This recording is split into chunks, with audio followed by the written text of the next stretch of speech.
paper. In fact, the biggest difference between these three boards, the main work of boards is the assessments, the examinations which happen. School, or what are the questions that they should be looking, or what information that they should see to differentiate a school that's doing well in a particular curriculum? The awareness amongst parents is also low about what is a good school. Most people go by the branding. Percentage of their children are getting what percentage of marks in 10th and 12th. Yeah. Which again is not the right indicator.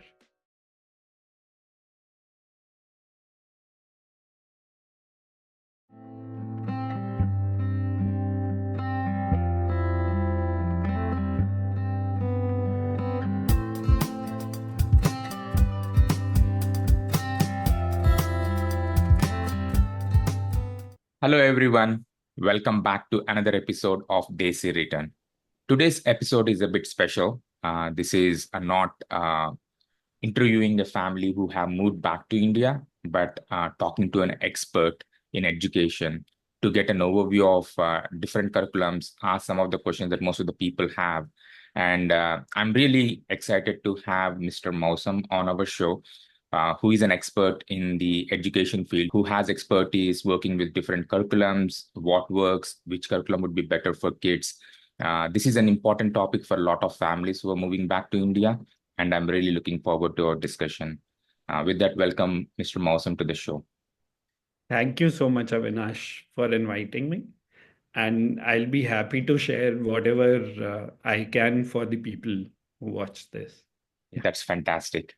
So why don't we start a bit about your background? I mean, relevant to the education. So we just set the stage, and then we can get into the specifics of the curriculums and so on. Getting into education happened by chance. Before that, I'm a software engineer and MBA, which is like the life path for almost majority of people, especially of our age. So I did my BTech and then worked with Tech Mahindra for a couple of years as a software engineer. Then I did my MBA from SP Jain, Singapore, Dubai. And then I worked with Reliance Dhirubhai Ambani, Anil Dhirubhai Ambani Group for again couple of years. So during that period, I realized that working for a corporate is not my calling. And I was always interested in helping people learn. Was Ashler Education, which was into education, especially for pre-primary and primary grade children. And it was about creating curriculum for that age group and then delivering it to schools. And it happened by chance. I met somebody, we got talking, and then we decided, let's get into this. And that is where my journey, serious journey with the, school education started. Because we were on the development side, so it also put us into a position of responsibility to create something meaningful for children. Yeah. Yeah, so that is where we started diving into a lot of research on how children learn, how learning happens, what is the right environment, what kind of setting should be there, how children should, how children should mingle with the students, what interaction, how much instruction. So at a very deep level, all those things. And we created our curriculum, and we were able to successfully distribute in about 1,200 plus schools in India. So, and it was well appreciated. And this curriculum kept on, getting refined with time. So I spent my 10 years in this venture with a couple of ventures. One is the Propel education. There again, we work with schools. Now, this is a more deep connection with schools where we just not, deliver curriculum. We also train teachers to, help them understand how the education is changing and how children, the environment has changed, atmosphere has changed over such a long period. So, what is the right education now and how to deliver it to children? Yeah. So, that is the work at Propel. Another venture I'm a significant part of is Uncover Math Genius, where we understood we worked deeply in mathematics education. And in fact, a lot of this is personal experience because me and my wife, who's again a professor in mathematics in Delhi University, lecturer. So we didn't send our children to school. We thought of taking an alternative path, and we created our own school initially, but then homeschooled a little later after 2, 3 years. So during these years, so that has been my journey over last 15 plus years. And No, fantastic. Yeah, thanks a lot for such a detailed overview. And really looking forward to our specific questions, right? Especially for you to spend close to 15 years understanding how the kids thrive and which curriculum, and doing a homeschooling for your own hmm, kids with an alternate education system, which we will dive into. So maybe let's start with a little bit on a high level on the different curriculums that are available in India right now, hmm. and which one would work better for what kind of a kid, or maybe some compare and contrast on those curriculums. I think that would be a good start. Yeah. So I'll say there are many curriculums, but I'll say majorly if I talk about children grade one onwards in pre-primary, below grade one, there are more curriculums like Montessori, Reggio Emilio, and other, apart from the widely known curriculums. From grade one onwards, primarily there are three curriculums which I would get into details of. First is CBSE, which everybody knows. Then there is Cambridge curriculum, which is a more recent addition, which is also called IGCSE. It is a curriculum which is created by Cambridge University, and it's been, accepted by schools worldwide. And the third one is IB curriculum, which is again an international curriculum, and I would say it's more relevant to the current education. So these three are main. Then there are state boards. Then there is ICSE, but all those are on similar lines as CBSE. Yeah, So when I talk about CBSE, then those state boards and ICSE also get covered. yeah. Do I get into details Yeah, of? let's, I think, dive into a little bit of differences between these boards, and which one would be appropriate. I think the kind of structure of teaching in these different curriculums, and yeah. Right. So, keeping your audience in mind, which are more, who've been staying abroad and now planning to come back to India, I'll talk from that perspective, whatever I understand. And then you can probably ask me Sure. questions in case I miss something.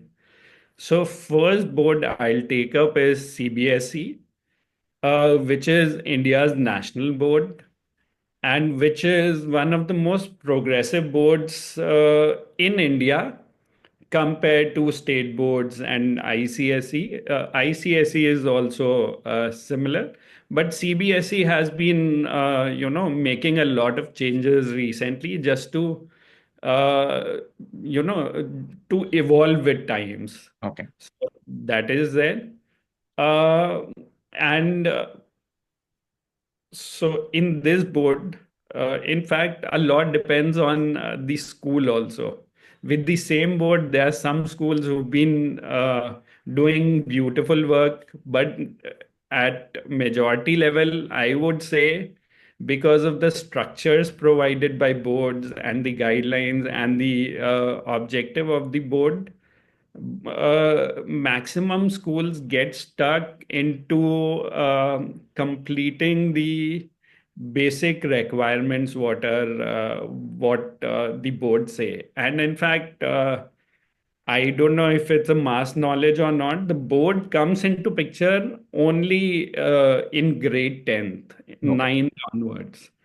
Till 8th, every school is independent to implement any curriculum they want, in any way they want.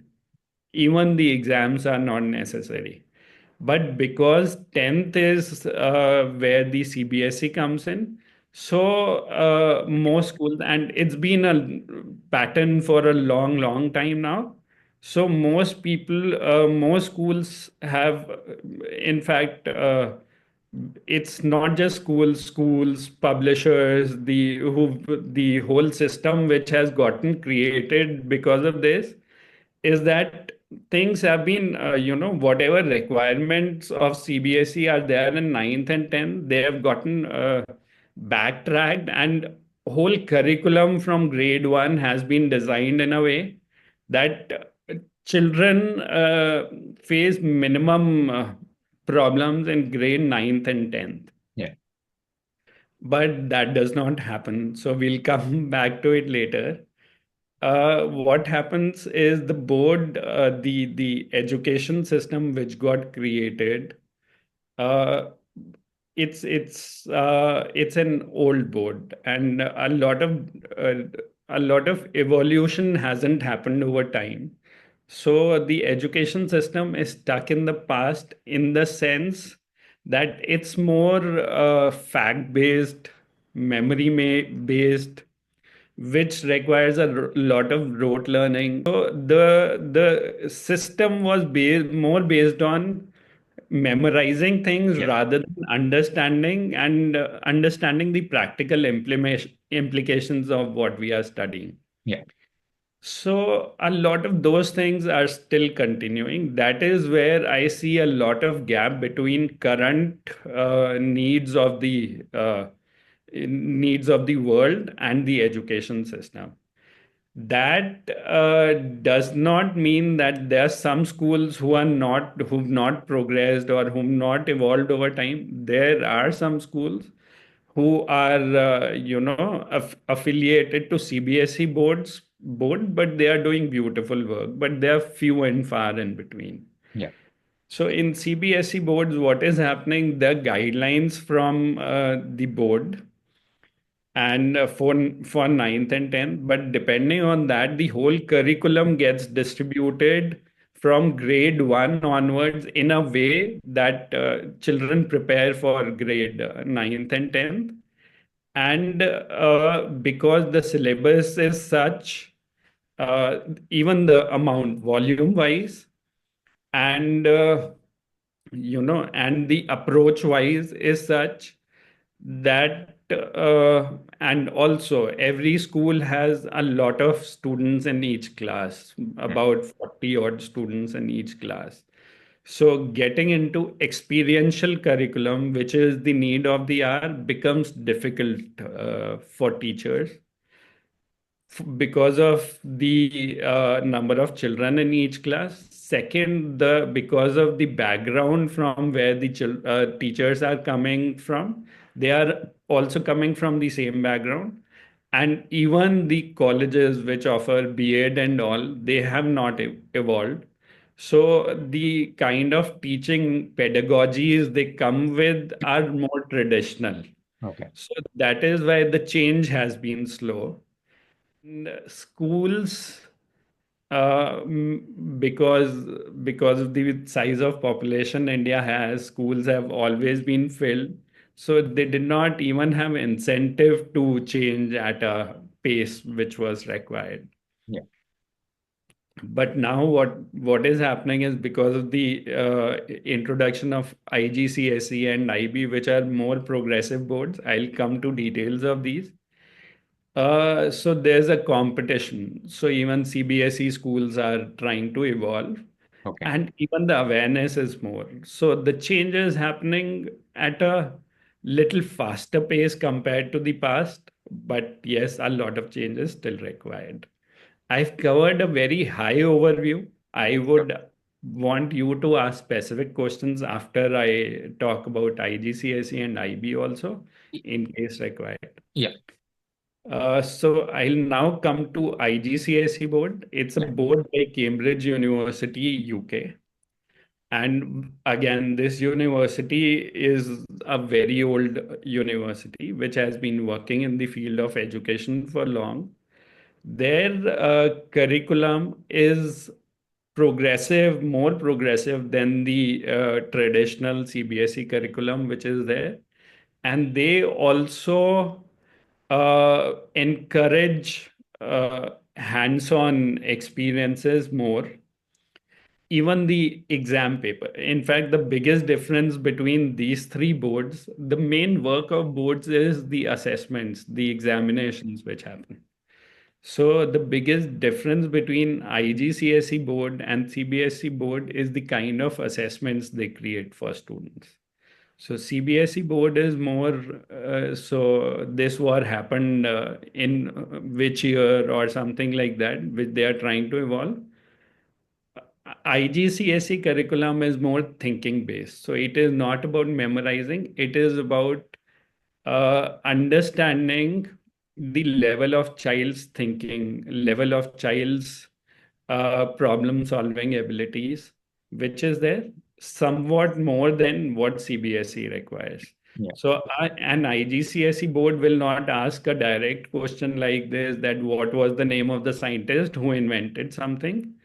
They'll probably go into the detail like, so if this machine is used for, say, for example, there's a lawn mower. Over. It is called, yeah. Yeah. So lawn mower, it is used to cut the grass. Uh, do you think there can be other uses also for this? So Got it. this is not something which can be memorized. This is something where you need to apply your mind and see, understand the operation of the lawnmower, and then understand where else it can be used. Yeah. So those kind of things. It has a little, IGCSE board has a little different structure where the age groups are divided into blocks. So grade 3 to 5 is one block. Grade first, second, or kindergarten to second is one block. Grade 6 to 8 is one block. Then grade 9, 10, and 11, 12 is one block. Okay. So that is how it is there. And the outcomes are defined not class-wise, what happens in CBSE. Here, outcomes are defined blocks-wise. So in 3 years from grade 3 to 5, the board mentions very clearly that at the end of grade 5, this is what we expect the children to understand. And this is the level of understanding we expect from a child. And there are very clearly defined parameters Okay. in Cambridge board for that. And then they have their own curriculum, they have their own books, which are, some of them are published by Cambridge also. Then some different publishers, Pearson is there. Then some Indian publishers are also there. So they take out books for the IGCSE board. Okay. Now coming to the IB board, which is now becoming popular in India and elsewhere also. IB board compared to these two boards is the most progressive one. In the sense, there has been a lot of research gone in for about how children learn, and especially a lot of care is taken at the pre-primary and primary level to make education experiential rather than road based, and rather than just sharing of knowledge, sharing of information. That is the last thing they suggest. They talk about that even if we cover less, that is okay, but it has to be more experiential, more practical, where the understanding has to be built. And if you see, like, your background is also software engineering, right? Yeah, robotics, but I can understand on them. Yeah. So if we see that the world has moved a lot and technology is changing every couple of years, Yeah. so we cannot expect to teach the child Java today and then implement Java 5 years later, because the language today also Java is obsolete. There Yeah. are other languages which have come up. So this board, the core of this board is helping children learn how to learn instead Yes. of learning things. It is about helping children learn how to learn so that whatever is required after, 5, 7, 10 years, they have built that skill to learn the things which are required in the future, which is a very beautiful way of approaching the education. Yeah. I will not talk about implementation because implementation is very subjective to the school who's doing it. These are the boards I've talked about. Uh, like I said, that even under CBSE, there are some schools who are doing beautifully for children. There are schools under IB who are not doing, implementing it that well also. So it's a lot depends on the vision of the head who's running the school, and how much investment in terms of training their teachers and ensuring that the quality is taken care of. So that plays a big part in ensuring the quality of delivery by the school. Got. So board wise, IB is the most progressive one, I'll say. IGCSE lies somewhere in the middle, and CBSE is coming from the traditional side, but now trying to evolve. Yeah. Thanks a lot for such a detailed overview. Just to follow up, I think, as you suggested, as you said, I think on CBSE, the assessment happens in grade 9 and 10. I think pretty much every school try to design their curriculum so that they are prepared for that. And then I think you mentioned in the IGCSE, it's the blocks where they have these different blocks where they do assessment. In the IB, how does the assessment work relatively compared to these two? And I know you mentioned it's very much independent to the school in what they want to implement. So, what kind of assessment happens and how does it differ from the other curriculums? So IB has gives a lot of freedom to the school for the implementation. In IB also there are different blocks like this PYP, which is called primary year programs, which is for children till grade 5. Then middle year programs MYP, which is for grade 6th and 8th. Then there is CP and DP. CP is certificate program for grades 9th and 10th, and DP is diploma program for grade 11th and 12th. So till grade 8th, IB is IB does not give any structure. Like in CBSE and IGCSE, there is a syllabus prescribed by those boards. Then there are books which are based on that syllabus, those guidelines which are provided by those boards. IB just suggests that these skills are to be developed in the children. IB discourages the use of the books. It does not prescribe any books. It suggests every school to create their own curriculum Yeah. for children. So that happens mostly, and that is also the biggest positive they have, but also the biggest challenge they face, because teachers today are not that equipped to design their own curriculum after in-depth understanding of how children learn. That is where they face a lot of challenge. And when the board doesn't give any anchor for them to fall upon to some basic guidelines, that taking those basic guidelines, they can create uh, curriculum, or they can create some things on their own. So, so a lot of teachers, a lot of schools struggle big time over there, Yeah. getting it right.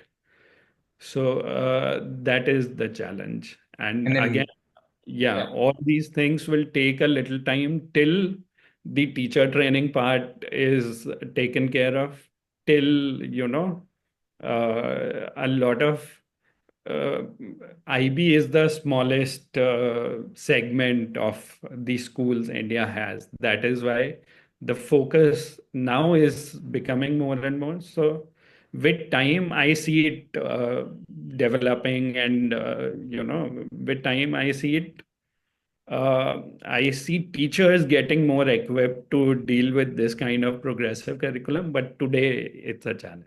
Yeah, Yeah. So I think in continuing to that, right, I think the key thing is the implementation, for any of yeah, these curriculums. You right. have highlighted that there are some schools in CBSE that are doing very beautifully, and some schools in IB struggling, even though the framework might be to be more progressive, but at the end it depends on the implementation, the teachers training, and so on.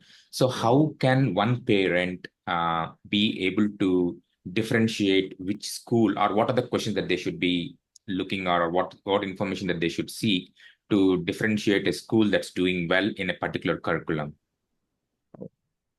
So, 2 points come to my mind. First, every parent who is planning to put their child in the school, they should meet the head of the school and understand the vision of that vision of the head. What vision do they have, whether it's a he or she, do they have for the school? And second, to understand if the work is happening in that field. Another major aspect is to understand how much investment in terms of effort, time, and money they are putting in teacher training. Because teacher training is the big, at the end of the day, teacher is with the children. So, whatever be the vision of the head, the principal, or the owner, the groundwork is done by the teacher. So, Yeah. if that does not get reflected in the teacher, the work does not happen. So, that is very important to understand that how much work is happening on the teacher's end. And coming from majority of schools today still do not consider teacher training the important part of their their growth or Yeah. evolution. Though every curriculum, CBSE also suggests a certain number of days for teacher training, but that happens more as a formality rather than serious effort. There, IB has their own teacher training programs, which happens again, but the frequency and the number of trainings needed are much more than what is currently being provided. So these two things in any school are the biggest indicator of how the school will work with students. Got it. So, is there any online portal, right, to differentiate? Because someone who he hasn't lived in a city, so somebody might be moving to Bangalore or Delhi or Mumbai, and they have been abroad, so they might not be very familiar with the schools. They might get some recommendations from family, but it's a different, because it's their own experience with their own kids or Yeah. someone. So, is there any online resource that can tell, like, these schools are better? That's one aspect from a rating. And then the other one is like some of the practical questions that they can ask to differentiate which are good schools or which are not so good schools, so that they can make a right decision when choosing one. So I'll take your questions one by one. If Sure. I come to the first question, that is there any online portal? I am afraid I don't know of any. And second thing is, it is very difficult to, objectively put these things on any platform, because if we ask 100 parents of the same school, there would be mixed reviews. Yeah. Some will say the school is good, some will say the school is not so good, some will say the school is bad, depending on their individual experiences. That depend a lot on the teacher who's teaching the children, or probably on some other experiences which they have had. So it's very difficult to Objectively. heavily put these things on. And this will happen with the best of school. This will happen with the worst of school. Yeah. That will.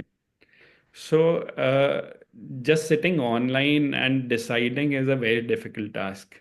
And most people go by word of mouth, which happens in every field. So, if somebody asks me, sitting in US, asks me which is a good school, I'll say XYZ is a good school. So, it gets imprinted in their mind that XYZ I can consider. Yeah. Uh, but there, the problem lies is that the awareness amongst parents is also low about what is a good school. Most people go by the branding, again, the result they have been giving for years, and the result is mostly in terms of, what percentage of their children are getting what percentage of marks in 10th and 12th, Yeah. which again is not the right indicator, especially in today's age, because marks are becoming less and less important and skills are becoming more and more important. So it's a challenge, yes, for any school, any parent to understand. That is where the help of an expert would help. I see a lot of parents, like I'm based in Delhi.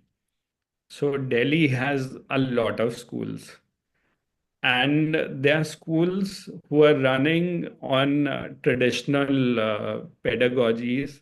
They have been over, inundated by the applications they receive, and then they select some, and people die for getting into those schools without understanding Them. uh, that this knowledge or this kind of skills might not be required 10-year hence or 12-year hence when the students move out of the school. But that is happening, and that is the reality. So that is a challenge, I would say, and I don't know what exactly the solution to this is as Yeah. of now. Yeah. Okay. So it's mostly like, I think there is no set of questions. It's just talking to the head of school, Yes. understanding their vision, and seeing the implementation of certain framework, what they're doing for that that learning methodology and so on. So yeah. Yes. Uh, one thing I would say is that because of the frameworks and because of the way these boards are created, there's a general tendency that IB board will be doing some things right, whatever be the case. CBSE board, unless they are putting in some effort, they would be doing certain things traditionally, whatever be the case. So if somebody has to take a broad decision, I would personally, especially from primary to middle years, opt for an IB school, considering that some things, because they are coming from the top, so some things would be aligned, whether or not the implementation happens at whatever level. Yeah. But that is a very, very broad Yes. uh, understanding I'm giving. That does not mean that IB is blindly right or wrong. Yeah, understood. So, especially each curriculum has a different language requirements, the first language, second language, and so on. Like maybe the third language is there, but it might not be mandatory in terms of assessment, but it might be mandatory from a state level to learn. So for kids who have grown up abroad and who are not very familiar with some local language from a reading and writing, each curriculum has their requirements from a language, like first language, second language. So some have flexibility to choose Spanish or French or not like a local language, or there might be some that requires to be familiar with the local language. So on a high level, on the language requirements, because a lot of people think that IB provides more flexibility from a language if somebody is not familiar with it. But I don't know if that is completely true, because I don't know if CBSE offers some flexibility also.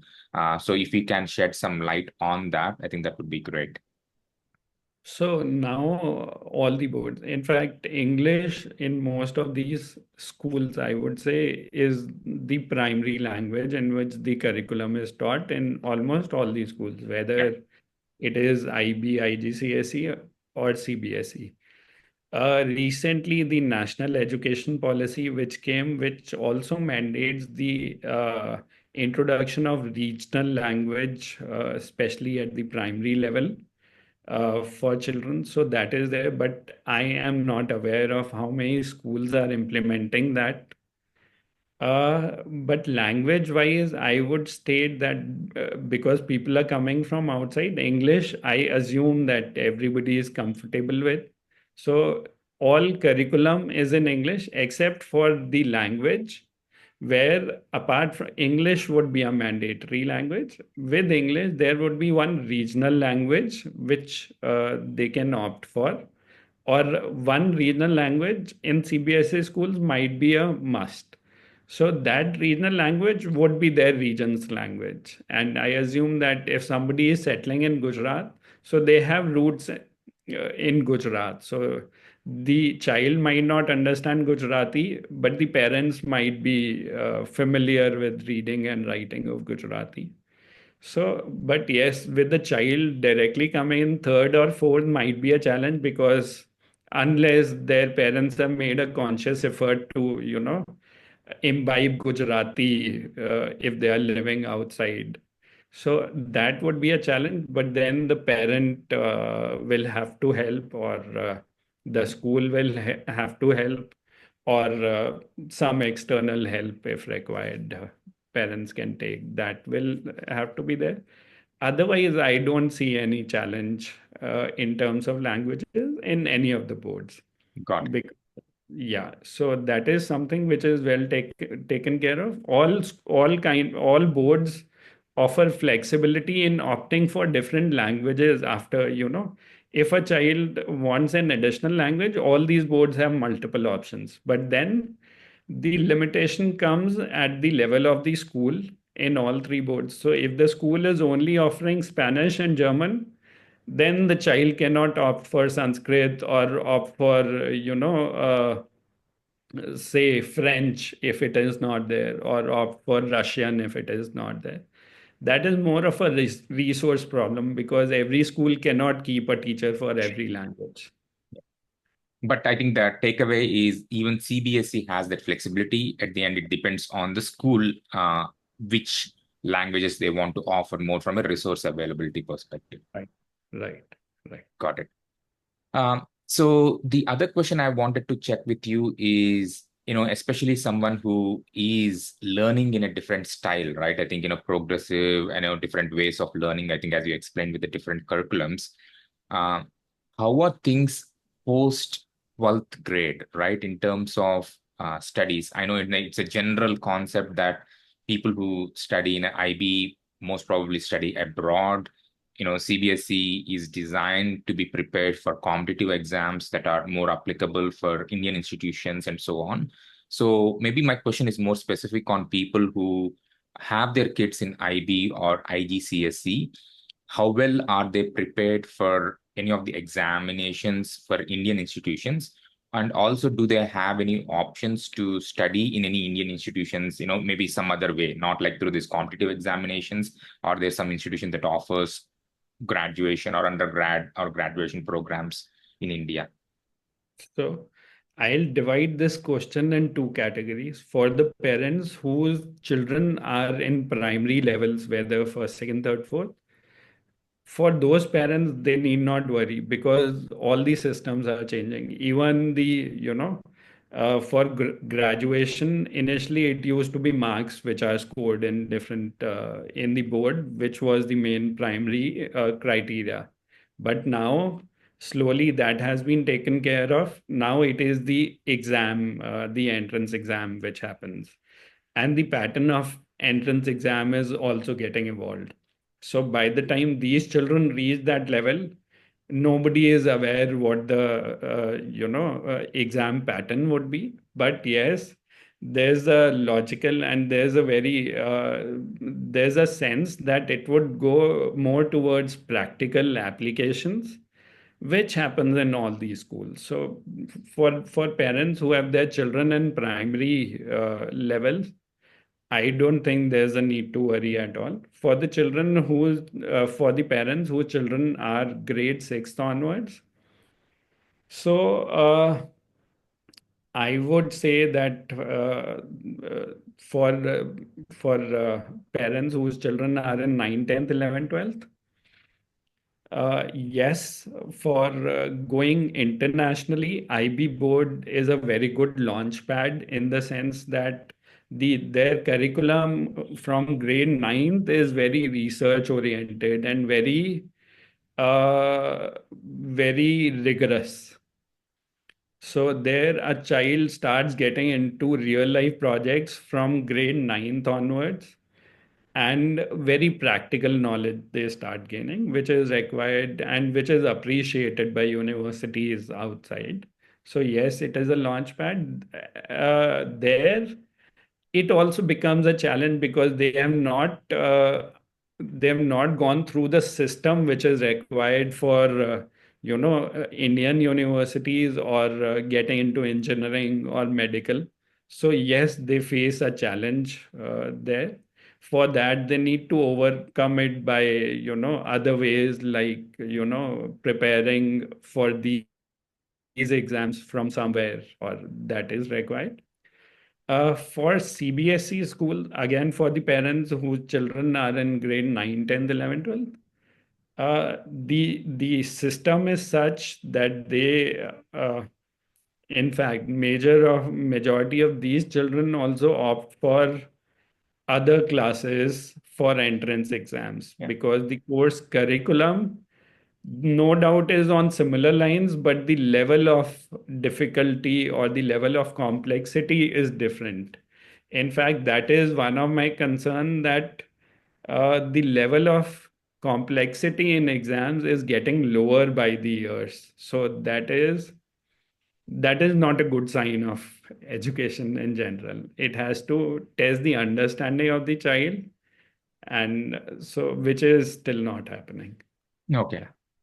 No, yeah, thanks for that. So Yeah. I know I'm just being cognizant about the time. I know there are a lot more topics that I wanted to talk to you, especially the homeschooling and some of the things that are evolving in the Indian, the system with the curriculums and so on. Yeah. I'm sure I think we will connect again and talk about those. And I really appreciate you taking the time and sharing your insights. And this is very, very helpful for all lot of families. I think to have a broad understanding of these different curriculums, what to think about, what to ask when they're looking for schools. It's a lot of valuable insights from your side. So thank you very much for taking the time and sharing your thoughts on this. Thank you so much, Avinash. It's my pleasure. I would be happy to help in whatever way it is possible.